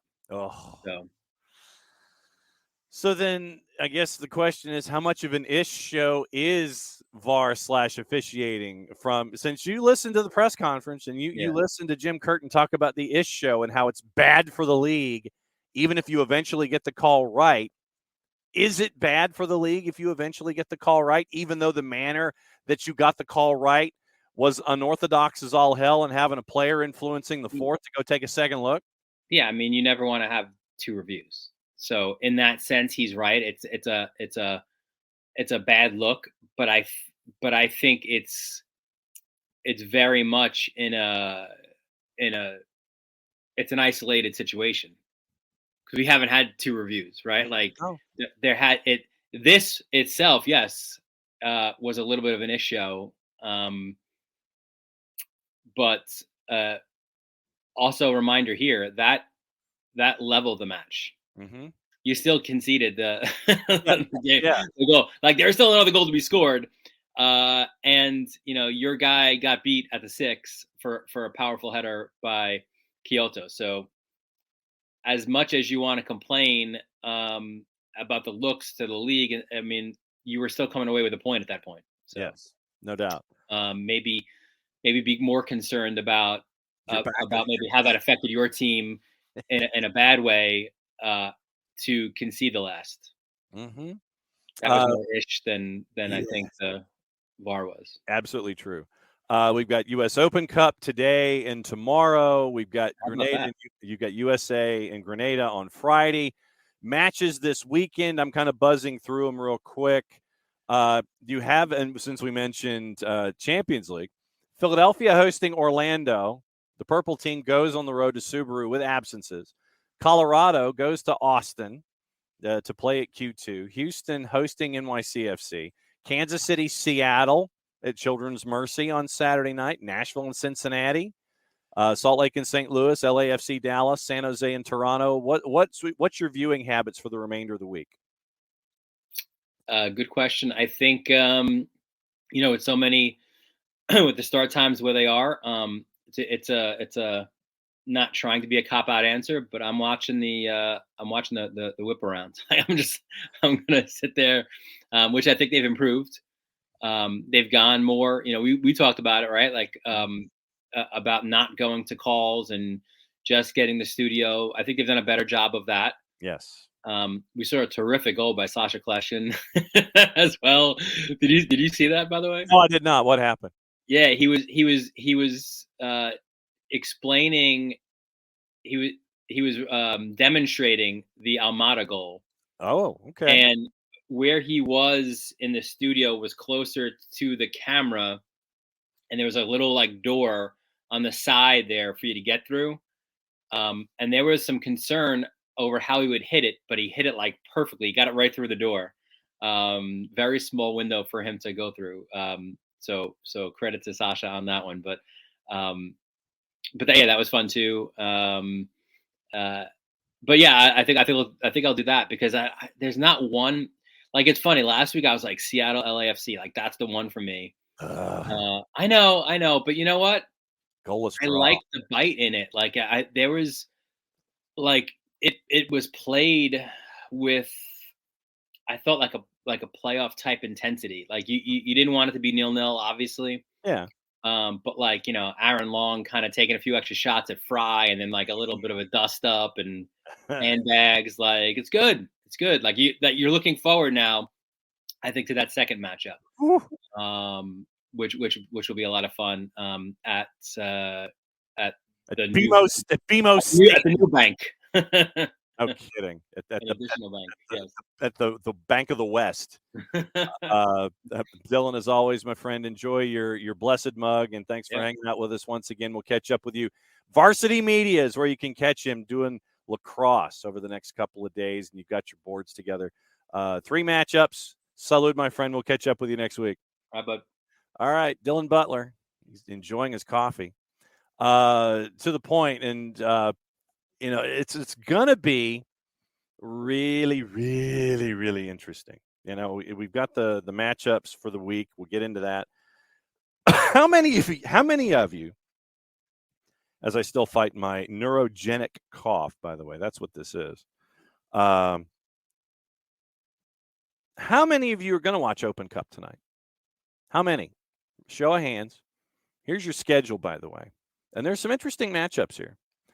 And they start at 5:30, but the thing is we got to fish for them on the BR app, and then if they're not all televised, then you got to figure out ways to keep track of them.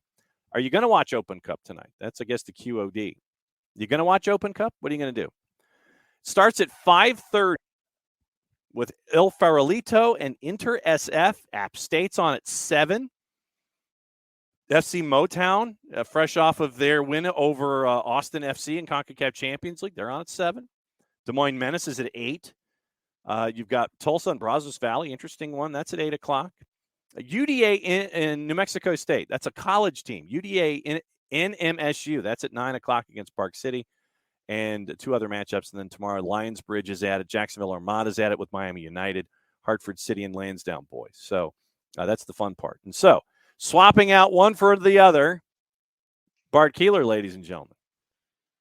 Good morning, John. Good morning, everyone. Good morning, Bart. It is time for your weekly visit. And Burned, I don't know if you've been looking in the Twitch pitch, but our discussion about Philadelphia and the Philadelphia Union. And the thought from Bart, the thought from a Burned about Jim Curtin. I will start things off with this, and I do have some refereeing things that I wanted to get into with you about plus news on Arsenal. Burns says if Jim Curtin ever became men's national team coach, we would have to listen to his BS, whining, etc. in the press conferences all the time. Plus, you get the whole USMNT echo chamber about that. It would be unbearable. Your thoughts as if SoccerForUSpod had to address this as a lightning round breaking news kind of a thing. What's your thought with what Burns says this morning? Yeah, I have not been on the Jim Curtin to the USMNT wagon. I think he still has a lot to learn as a manager. I think he's coached Philadelphia very well, but I think there's a difference between being a coach and getting tactics right, and even to an extent getting player personnel choices right, and managing a team and a program. I mean, I will absolutely say that I am colored by the fact that he clearly hates Atlanta for being, a soccer city, and clearly is just jealous of the environment that we're able to create here. He clearly sees us as a threat to his team because we actually try to play soccer on occasion, which is vastly different compared to what he views his role of his teams. I think that's my biggest thing is why I don't want him for the USMNT. I at least think that Jesse Marsh has an approach that is a style of soccer, whereas Jim Curtin's style is to not play soccer most of the time. And I personally do not want that. We are not underdogs, the USMNT. I know people like to think we are, but we are trying to compete at the highest level. And I don't think Jim Curtin is truly a manager who can take teams to the highest level consistently. Plucky upstarts, the U.S. Yeah, you can only be a plucky upstart so long. And I think that's the problem they're facing now is they're no longer plucky upstarts. People go, yeah, they're good. So you have to, you personally are now making changes to the way that you play to combat that. And also, it seems like he was only good because of Andre Blake, but that's a discussion for another day. Coco, thoughts on the next USMNT coaches? Looking at the current pool of U.S. coaches, time to look outside the U.S. for a coach. It's not criminal to have a non-American as a coach. Well, I mean, we've had non-Americans as coaches. I think that's the thing is the Bruce Arena to Bob Bradley handoff was unique. That was the first time that we've had actually 3 American coaches in a row. When you include the man who should not be named because he couldn't win a game in '98. But yeah, I mean, I don't think there's anything wrong with looking outside. I think we should be looking outside because I think a lot of times we feel like the USMNT manager has to understand the U.S. soccer cultural landscape. And I do think to some extent that is still valid. but you can understand it without having to be fully engrossed in it. And that's also why you have a USMNT general manager, maybe, and a sporting director, which, there have been some updates on how that is actually going to be divvied out. It seems like the sporting director will have 2 sporting directors. It seems like now from US Soccer, they've kind of hinted at the sporting director may include just the overarching person who's in charge of the actual play, and then they'll have an administrative person who's in charge of all of the referee and coaching development. We've talked about that before, John. It seems like a lot of the candidates don't necessarily want to do all of the job. They want to do the fun part of the job, which I understand. Yes. So yeah, I mean, I think that looking outside of the U.S. market, or at least outside of Americans, is perfectly okay. I do think that there are a couple of Americans who would be very good USMNT coaches. I think David Wagner is one that I would definitely be looking at, because I think he's proven to be a successful enough manager for a long enough time, playing multiple different styles and playing with different types of clubs, that I think he might provide us a more mature approach to how we play soccer and how things are taken seriously as we lead up to probably the second most important moment in U.S. soccer history after the '94 World Cup. Well, and if you look at what David Wagner did at Huddersfield and was able to, with the resources or lack thereof, depending on your perspective, what he was able to do with a Huddersfield club in the championship and have them go through the promotion playoff and be in the Premier League for more than just a season, in dealing with the financials or lack thereof that Huddersfield didn't have, it's proven to me at least that David Wagner knows how to get a team to a certain level from a financial aspect. He doesn't have to worry about that from a national team perspective, but he can come up with a system and players that could get you down the right path and keep you involved in a certain situation. In his chance at Huddersfield, it was staying up.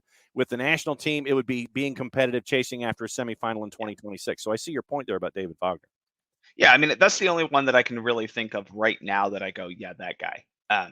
But I do think that we should be looking at the whole world when it comes to who are the best managerial choices, because as JT Batson said this past week, as Cindy Parlow-Cohn has said, there are not as many financial restrictions on that position that we thought they would be, right? I think it's very fair to say that Greg Berhalter kind of tapped what we thought we could do at 1.8 million.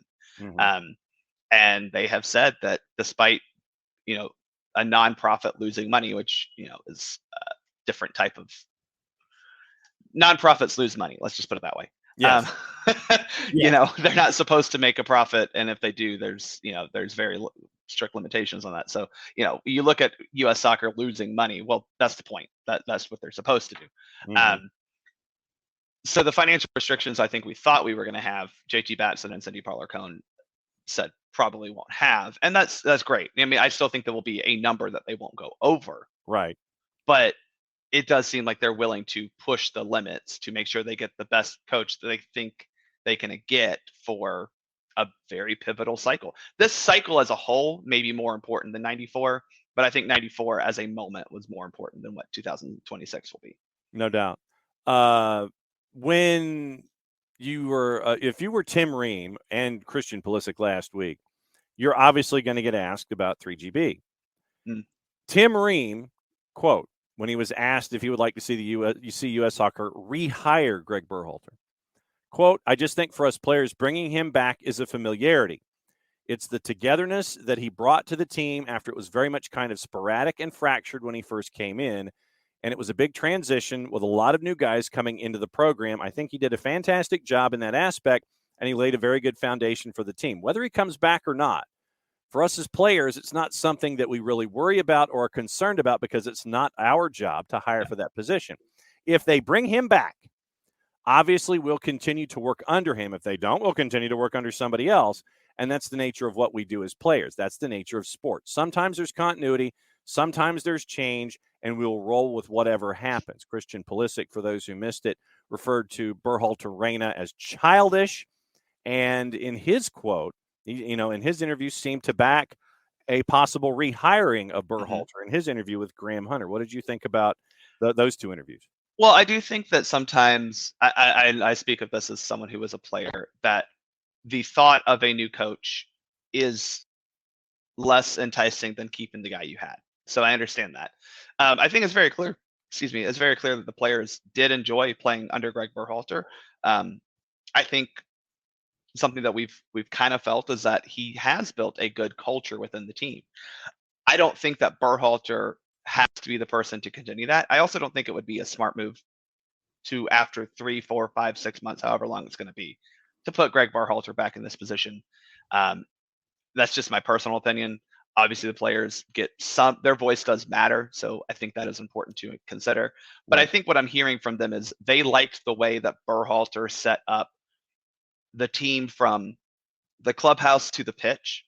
And I think if you're listening from US Soccer standpoint, you need to find someone who has that ability to set up a good, strong brotherhood, as Christian Pulisic called it, and also plays in a very similar way that Berhalter played. I think that's, to me, the most important thing, is that you're continuing the tactical identity that Berhalter has created, because that is something that US Soccer needs to focus from top down, is how do we emphasize ball playing abilities? How do we emphasize the desire to want to dominate the game with the ball? That's why I'm not a huge fan of Marsh, not a huge fan of Curtin. I know Wagner is not the most best example for that, but I think he is still a guy who would rather have the ball than not. And so that's kind of where I'm looking at, is I think what they're saying is they liked what Greg kind of helped start. And DM Tim, I think that there is definitely I think Greg possibly might be better suited for kind of the director role of setting the tone of, I don't know if it'll fully include the women's side. I'm not quite sure how they've spoken that, or how they've shaken that out. But I think if he were the guy setting the tone top to bottom for the USMNT program, that might not be the worst thing. Because again, I think his vision, and I've always felt this way about Greg, I think he kind of gets to the Plato form of soccer, the shadow in the cave. He thinks of things of in their most perfect form. That doesn't always work when you're managing a team, and he did change his tactics a little bit, but his philosophy and his system were still very much in place. So I think if you moved Greg into a more director position, then he would be able to continue making his vision happen, which I don't think was an incorrect vision for US Soccer. I don't think Stewart and Berhalter were on the wrong track. I think they were definitely going in the right direction of, we need to emphasize playing with the ball. We need to emphasize positional play. I don't necessarily think they got it right all the time, but no one does. But I think the overall vision was correct. When you look at the national team, a couple of things quickly. Starting 11 is out for the U20s in their friendly in Marbella against France at the top of the hour. Preparation for the U20 World Cup this summer in Indonesia. Youth national team comes out with Slanina, Gomez, Paxton Aronson, Paredes, Diego Luna, and Puchtas as featured starters. Your starting 11 in Marbella: Slanina for Kronos, Sullivan, Paredes, Thomas Williams. Mauricio Cuevas is your captain. Alvarado, Paxton Aronson, Joe Gomez, Diego Luna, and Puchtas is your starting 11 for France. When you a lot of familiar names from the U20 CONCACAF Championship, so that's good to see. Yeah. So when you look at U20 kicking the tires here for a couple of matches, other than no one getting injured, what are you looking at from the youth national team here? I mean, that's really it. These U20 matches are going to be important just to get the guys familiar with each other again, get them on the field together. Hopefully continue what you saw at the U20 championships, which was a team that played fun a lot of times. It took a while to get there. But that was kind of the thing, right? They hadn't really played together a whole lot. So getting this this group together for 3 matches before you go off to Indonesia in 2 months, that is the important thing. So I don't really care what the results are. Obviously, at U20 level, results are rarely the most important thing. But to continue that level of intensity that they played with at the CONCACAF Championship, and also playing with a lot of fun. I mean, they were a fun team to watch. I want to continue to see that. All right. So then going to the men's national team, starting things off Friday against Grenada, 8 o'clock kick at Karani James. When you look at this group, obviously it's the same thing. You're looking for continuity. You're looking for nobody getting hurt, specifically Robinson, Miles from a local perspective. Yep. No post-game sprints for anybody in any situation like this from Anthony Hudson. When you look at this group, I guess who is in the Bart Keeler spot shadow for this window when you're looking at folks? Well, I think there are guys who have a chance to make a great deal of the opportunities they've been given. Alejandro Zendejas is one dude who I think he might get some playing time, a lot of playing time maybe in this Grenada match, because I personally, and obviously I don't know what Anthony Hudson will do. We haven't seen enough of him, but I would not start my best 11 at Grenada. The Grenada match, quite frankly, does not matter. We could, as long as we don't lose that game by like too much, we come home and all we need is a draw or don't lose against El Salvador, So for me, as long as you go to Grenada, play well, you're going to get a favorable result, whatever that happens to be. If it's a 1-0 loss, then it's a 1-0 loss. But as long as you play well, that's fine. So I wouldn't put my best 11 out there.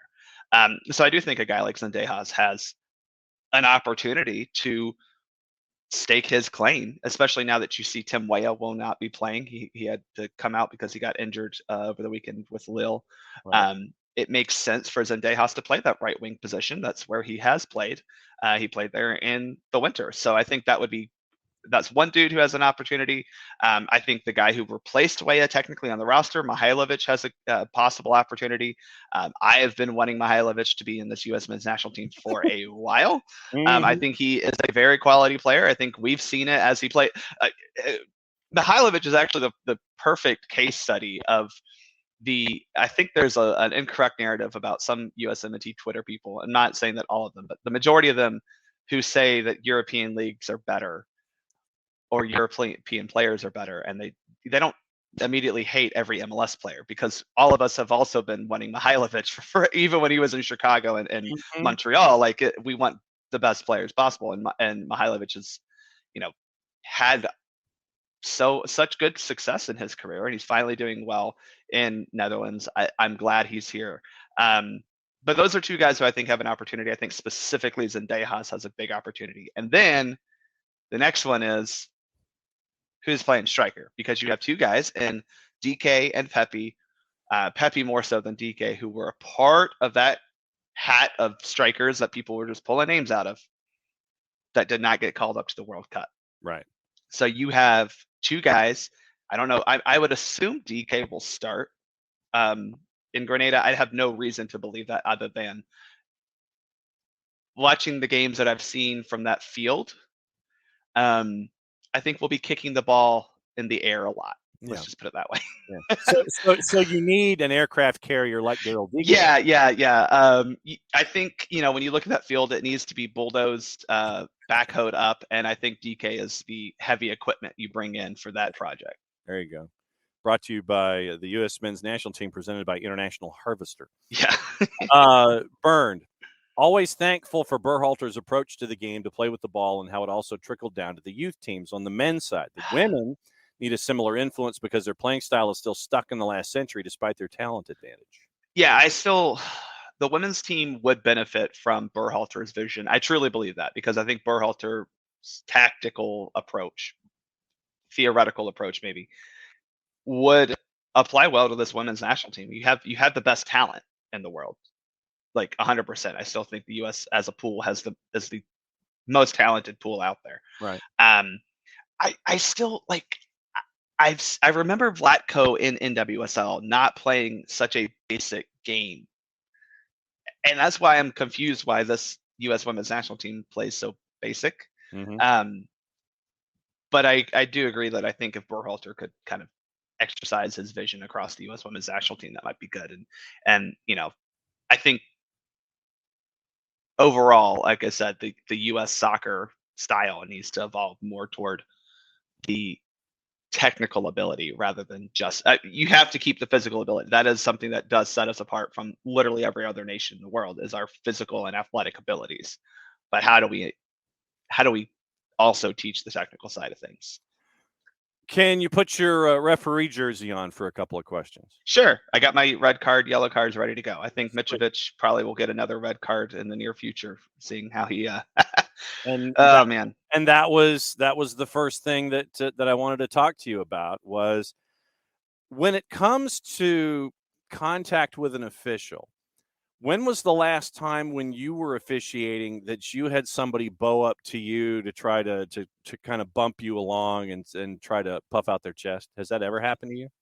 When I was refereeing an adult league match and I gave a guy a red card, so because it was a couple years ago now. But yeah, I mean, it happens in the adult leagues. Luckily, anything on the youth side, they don't really. Now I've had a coach recently, not me personally, but he tried to bow up against another coach and had parents try to peacock, if you will. But yeah, on the field, it hasn't happened too much, thankfully. Well, so when you saw Fulham basically come unglued in the FA Cup, you had a lead. It obviously, Willian was a handball. I mean, he thrusts his right arm out, it punched the ball inside the 6. Marco Silva said a magic word to the 4th, apparently. He got a red. Yeah, that'll get you kicked out. And then Mitrovic off camera, and they had to literally go back to it after Willian was hot. You know, obviously it's a red, and that's a penalty, and you're punching it. So Willian gets a red, and then Mitrovic bows up, and it was off camera. They had to go back to it to show Mitrovic basically trying to intimidate an official. At least that's, my take. Mm-hmm. Dude's taller than the official, and he's bowing up to him and going after him. I don't know if you saw it live or if you caught up to it, but when you saw that exchange, what's going through your mind as an official when you see Marco Silva going after the 4th, blackjack, bang, here's your ace. Then, Willian, obviously he gets his. Then Mitrovic bows up, and that he's going to be sitting for a while. I mean, that got out of control. I mean, we all know that every single English referee loves Manchester United. Like, we know that's no, listen, I don't, I think the problem is that the referee was totally in the right for the penalty decision he had. Like, it was not just a handball. It was dog so red in the box.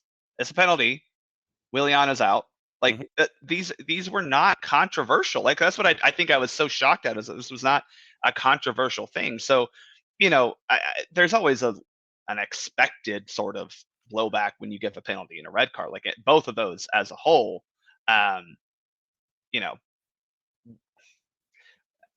you expect some discussion, at least, when you give a red card or when you give a penalty. But again, I could just go back to the fact that, like, as players, what's right and wrong on the field. Yeah. Why are we arguing something that was blatantly wrong to that level? Yeah. And I'm a little shocked that Mitrovic is going to only get the 3-match ban. I personally would have given him a little bit more. Same 10? with Silva, because I mean, I think that this because Kebsy, you made a great point. Like, I don't think that Fernandez necessarily shoved a ref. The shove was not as egregious as I think a lot of people are making it out to be, but we're getting to the point where these are starting to be dangerous encounters. Yeah. And they're becoming more and more commonplace than in the past. Exactly. Crowding and becoming the crowding of the official, I'd like, for some reason, that initiative of trying to stop that has just gone out the window. And it's scary as an official, and it certainly does influence our decision making.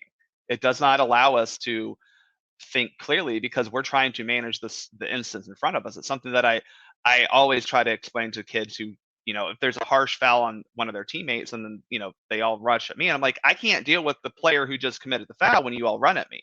Yeah. So you have to have a level of objectivity while you're out there playing, and just a level of understanding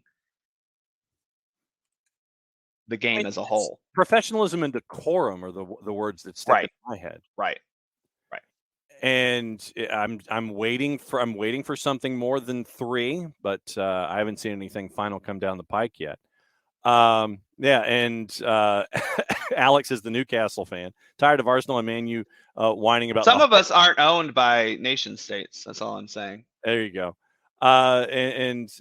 Speaking of your club, the conflicted legacy of Mesut Özil, time to leave the big stage, retiring at the age of 34. 9 club trophies, 4 FA Cups with Arsenal, La Liga title with Real in 2012, 2014 World Cup winner with Germany, and amazing journey filled with unforgettable moments. Been playing for Başakşehir here, career limited with injuries over the last handful of seasons. Fenerbahce, 18 months until last summer.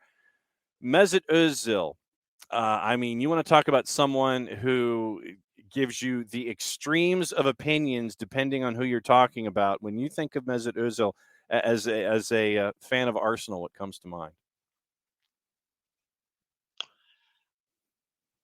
You know, he was a very fun player to watch for since he was at Arsenal, the 6 that I think he actually played. I think the problem that I have is that also kind of coincided with the league performance dropping from Arsenal. It was really obviously it's the end of the Arsene Wenger era, and it's the end of our dominance or our hold on as a top 4 club. It's not his fault, but it is. I think you said the conflicting legacy, and it does feel very conflicting because you had this player who could do just amazingly beautiful things, but also from an Arsenal standpoint, it was not coupled with great league finishes. I think we won 4 FA Cups during this time. Like it was the resurgence of that. But he was a special player. He really was. He was weirdly the best representation of what Arsenal was at that point in time that he was playing there. Is a very talented finesse player, a very talented and finesse team that wasn't really able to get the job done when it required a little bit of steel and metal. All right, so I know that I'm keeping you into a little bit of extra time. Yeah, I got about 5 minutes. well, the show's got 3, so you'll be okay. Last question out of the blocks. What was it like in the end zone, seeing 5 put up on Portland?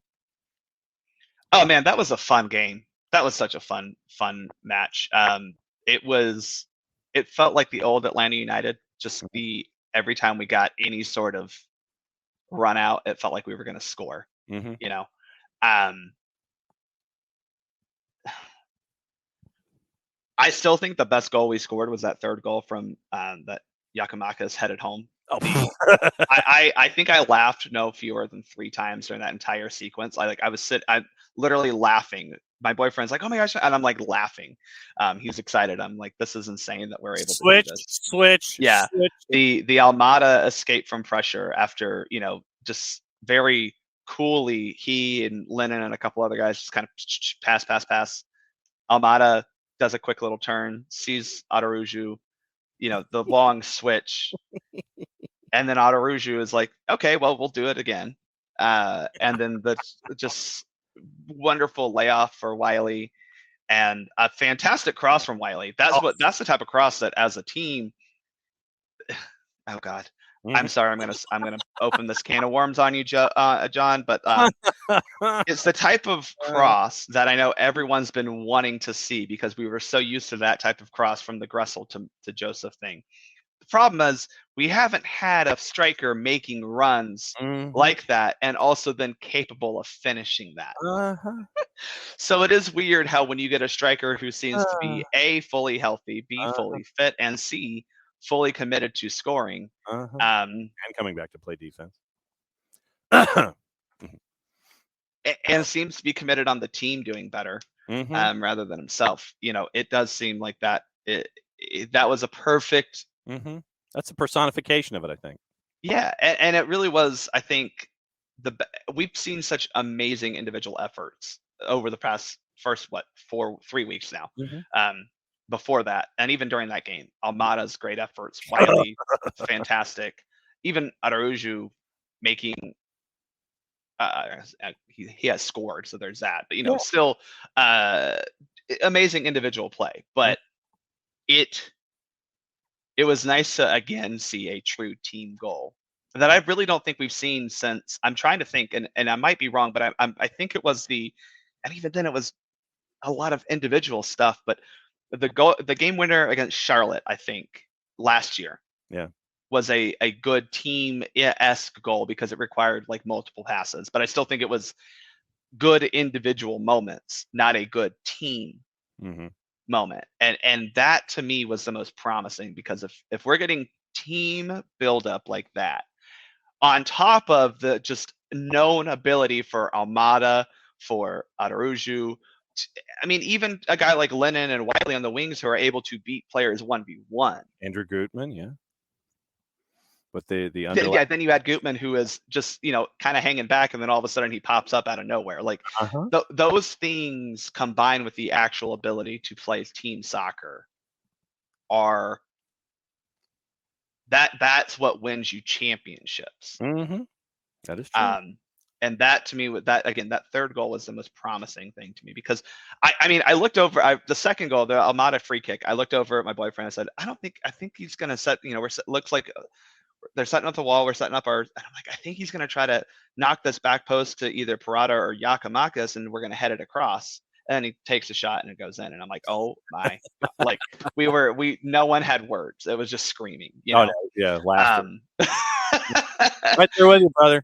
I don't know how Mike or Jason actually analyzed that. I know Kendra actually has some sort of objectivity, but even Kevin Egan was just I think at that point we were just screaming everything. Well, you want to know, but before you go, here's your answer. We're in the third of 4 added minutes here in the first half. 1-0 Atlanta United. Ball is spotted square to the post nearest us. It's Almada standing to the left of the ball, and Araujo is to the right of it. Yeah, it's inside 35, so it's a little more in range. I think Thiago might want this. Let's see. 7-man wall. Whistle by Uncle. Hands on hips for Almada. He's up to it. He does go for goal. Goal! There's your short version, courtesy of our friends at 92.9 The Game. Yes. It really but seriously, it was just so. Oh my goodness. There were very few words to use to describe that other than magic. Yes. Yes, we were all laughing. OG was cackling. You got to turn into a real world person. Yeah, I gotta go. But I appreciate you having me on here this morning. That's what Wednesdays are for. Soccer for USPOD after Grenada. We will have one after the El Salvador match. As I said, this Grenada match, the stakes of this are very low. Yes. I just want us to play somewhat well, come back home, and be able to be in a position to qualify for the Nations League final, which will be in Vegas. And a lot of Canadians are very mad that we get all these finals here in the U.S. And to them, I say, suck it. But have a venue worth hosting a CONCACAF Champions League or Nations League or whatever final. It's not our fault that y'all can't build stadiums in LA and Vegas like that. Oh, do better. You literally anyway. I can't get on this rant because they have been bugging me on the Twitters. They're all upset. I'm like, sorry that we're doing a CONCACAF Nations League final in Vegas. That sounds like a great idea, in my opinion. Yeah. They're all mad. But anyway, just be in a position to qualify for the finals in Vegas. That's all we need, because that is the expectation that no matter who the coach is, no matter if you have a full-time or interim coach, the expectation should be that the U.S. should be in CONCACAF finals every single time we play. There you go. Go into the real world. We'll see you next week. All right. Thanks, John. Thanks, y'all. Right. Barnabas Prime 19. And sorry, not sorry. I feel like I should get the Degeneration X salute. And if you don't like it, we got 2 words for you. I need that drop. All right, so let's see. What's on the telly today? We need to let everybody know what's going on the telly. Once again, remember, BR app for your U.S. Open Cup stuff. FS2 has Ireland and Latvia at 3:45. Bleacher Report app has El Farolito International, San Francisco, App FC, North Carolina Fusion at 7. Chicago House AC, Bavarian United at 8. Ventura County Fusion, Capo FC at 10. DAZN has UEFA Women's Champions League, Lyon Chelsea 1:45, PSG Wolfsburg at 4. YouTube on BR has Tulsa Athletic Brazos Valley at 8. That's sneaky good. And once again, UDA New Mexico State soccer against Park City Red Wolves at 9 o'clock. So that's your soccer on TV today. Thanks to Dylan Butler, and thanks to Bart Keeler at Dylan_Butler, and for Barnabas Prime 19 at SoccerForUSpod. Yes, Women's Champions League. Yes. So that is all the stuff that is on the tube today. Be safe, everybody. We'll be back at it again tomorrow for Thursday Thoughts, and we will get you ready for the weekend in Major League Soccer. We'll go over what happened, and we'll do more red light, yellow light, green light, get you ready for the weekend once again. Friday is Beyond Goals Mentoring, and we'll try and figure out when we're going to do Thursdays with Nico, and we'll see if that's Thursday or Friday. Don't forget, In Session is posted later tonight when it comes to the high school game. We'll be talking about all that. Thanks again to Holy Innocents in Clarkston for letting us come and hang out at Memorial Stadium. See, I call it Memorial. It's Halford. Halford Stadium on the campus of Georgia Perimeter College. For me, it was DeKalb College and Memorial Stadium. 1-0 win for the boys on an own goal early, and 10-0 win for the girls team for Holy Innocents as they make their charges late in the year in region play to go for positioning for the playoffs. So we'll see what goes on there. We'll have games next week, and we'll see what's going on. No game Friday because Jason is traveling to Columbus. So we'll have that. But once again, thanks to all of you guys, and thanks to everybody as we continue to cure all of soccer's problems. We cured the All-Star game yesterday. What else do we need to fix? We'll fix it. We'll fix the All-Star game. And that reminds me, I've got to put Jillian and Jess on a reminder to watch the show. And thank you, Abby, for letting MLS know that we fixed their All-Star game on the Twitters. So for everybody here at SDH, thanks for hanging out once again with everything that we do on a daily basis. Couldn't do it without you. And this will be posted to the app in short order, so you can listen to any and all of it in all good chunks. So for everybody here, for Jason, for Jarrett, for Nick, I'm just John. Play safe, everybody. Mucha platiel. Since it's the end of the show, it means I get to do this. We'll see you tomorrow morning, 9:05.